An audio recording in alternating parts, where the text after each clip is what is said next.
In this video, I am going to show you how to fix the Repo client timeout or disconnected cause client timeout error. This error usually occurs when your device fails to maintain a steady connection to the server or repository source.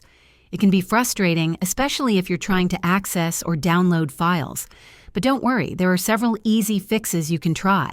Start by checking your internet connection. A weak or unstable signal is often the main cause. Try switching from Wi-Fi to mobile data or vice versa. If possible, restart your router or use a stronger network. Next, fully close the app you're using and restart your device to refresh the connection. If you're using a VPN or DNS changer, disable it temporarily, as it might be blocking or slowing down access to the Repo server.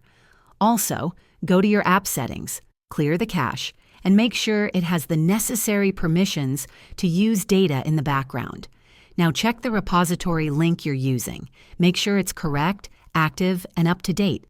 Some repos go offline or change their URL, so it's important to verify the source. If the error occurs during a download, the server might be temporarily overloaded. Waiting a few minutes or switching to another mirror can help. After trying these steps, your connection to the repo should be restored without the timeout error. If this video helped you, please like and subscribe to the channel.